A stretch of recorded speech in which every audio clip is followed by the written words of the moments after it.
আসসালামু আলাইকুম। আশা করি সকলে ভালো আছেন। ইনশাআল্লাহ আমিও ভালো আছি। তো আবারও নতুন করে আরও একটা ভিডিও নিয়ে হাজির হলাম আপনাদের মাঝে। সকালবেলা আগামীকালকে হচ্ছে পিঠা উৎসবে যাওয়ার পরে রাতে আসার পরে হচ্ছে আমার কোনোভাবেই মনে ছিল না যে ফার্মি মুরগির ফিড শেষ হয়ে গেছে। তো যাই হোক, আমি সকালবেলা উঠেই হচ্ছে বাজারে যাই। তো বাজার থেকে গিয়ে দোকানে, যে দোকান থেকে সবসময় আমি হচ্ছে আপনার মানে লেনদেন করে থাকি, তো ওইখানে যাওয়ার পরে হচ্ছে আমার কিছু টাইগার মুরগি বাচ্চা নিয়ে আসে। সেখান থেকে 2টা বাচ্চা পছন্দ হয়, তো ওখান থেকে নিয়ে আসি। আমি হচ্ছে 2টা নিছি, সে 2টা সম্ভবত মোরগ হবে। তো মোরগের জন্যই আনা। যাই হোক, আমি বাসায় চলে আসছি। চলে আসার পরে হচ্ছে যে এদিকে উপরে যে খাঁচাটা রাখছিলাম, এই খাঁচাটা হলো ওইখান থেকে নামানোর পরে পানির পট থেকে শুরু করে খাবারের পটগুলো আমি বের করলাম। বের করে হচ্ছে ওইখানে দিব। তো আমার উদ্দেশ্য ছিল এইখানে আমি 100 পিস কোয়েল পাখি নিব। কোয়েল পাখি আনলে যে বড় কোয়েলগুলো আছে, যেগুলো ডিম পাড়তেছে এখন, সেগুলো হচ্ছে আমি এইখানে দিয়ে দিতে, মানে এই খাঁচাগুলোতে শিফট করার চিন্তা ভাবনা ছিল। তো হঠাৎ করে যখন এই টাইগার মুরগির বাচ্চা 2টা নিয়ে আসলাম, এজন্য আর ওই খাঁচাতে দিতে পারতেছি না।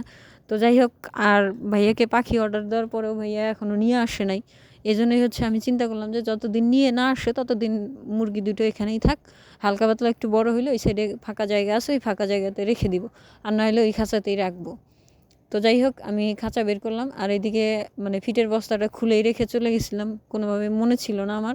তো যাই হোক, বস্তাটা একটু বন্ধ করলাম। বন্ধ করার পরে খাঁচাটা নিয়ে বাইরে যাই। আর এদিকে হচ্ছে পানির পটটা ছিল, পানির পটটা পরিষ্কার করলাম। যেহেতু এখনও আবহাওয়া মানে অতটাও পরিবর্তন হয় নাই। সকালে এবং আপনার সন্ধ্যার পরে যে ঠান্ডাটা লাগে, এটা খুবই খারাপ।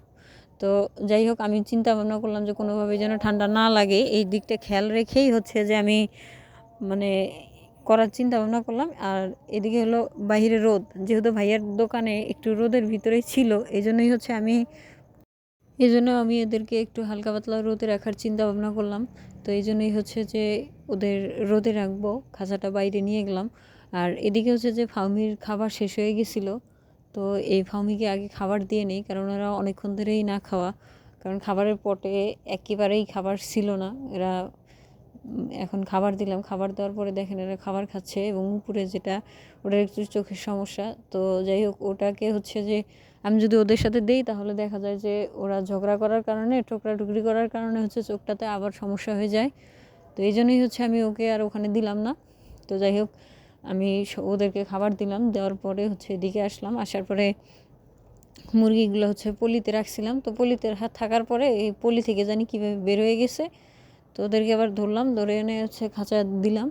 দেওয়ার পরে একটা জিনিস খেয়াল করে দেখলাম যে আসলে মানে দেখতে ভালোই দেখা যায়, কিন্তু সমস্যা একটাই, সেটা হচ্ছে যে হঠাৎ করেই যখন অনেক বড় হয়ে যায়, রোগ ব্যাধি আক্রমণ করে ফেলে, তখন মারা গেলে এই বিষয়টা খুবই খারাপ লাগে।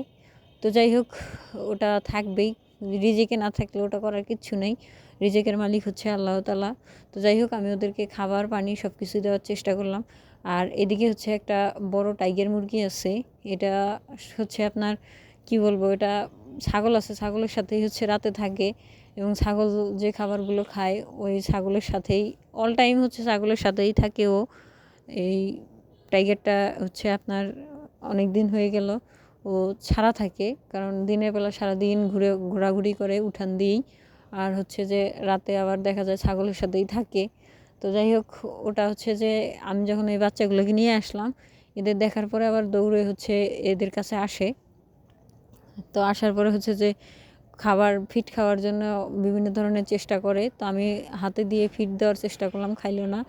তো এই সাধারণত টাইগার মুরগি একটা বিষয় বা লক্ষ্য করে দেখলাম, সেটা হচ্ছে কি যে এরা মাটিতে থাকা জিনিস অত সহজে খাইতে পারে না। যেমন দেশি মুরগি আছে, এরা অনায়াসে হচ্ছে মাটির থেকে, দেখেন আপনারাই দেখলে বুঝতে পারবেন, ওরা অনায়াসে যে কোনো জিনিস হচ্ছে মাটির থেকে টোকর দিয়ে খাইতে পারে, কিন্তু এরা খাইতে পারে না।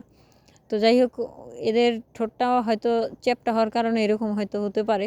যাই হোক, আমি এই বিষয়ে আসলে কিছু জানি না। তো এখন আমি হলো হাতে ধরে খাওয়ানোর চেষ্টা করলাম, দেখেন হাতে থেকে কিন্তু ঠিকই খাচ্ছে ও। তো যাই হোক, মোটামুটি সব বিষয় মিলেই আলহামদুলিল্লাহ ভালো আছি। তো আগামীকালকে হয়তো মনে হয় কোয়েল পাখির যে 100 অর্ডার দিয়েছিলাম, এই 100 কোয়েল পাখি মনে হয় আমি পাবো। তো ইনশাল্লাহ আমি আপনাদেরকে দেখানোর চেষ্টা করব। ভালো থাকবেন, সুস্থ থাকবেন। আল্লাহ হাফেজ।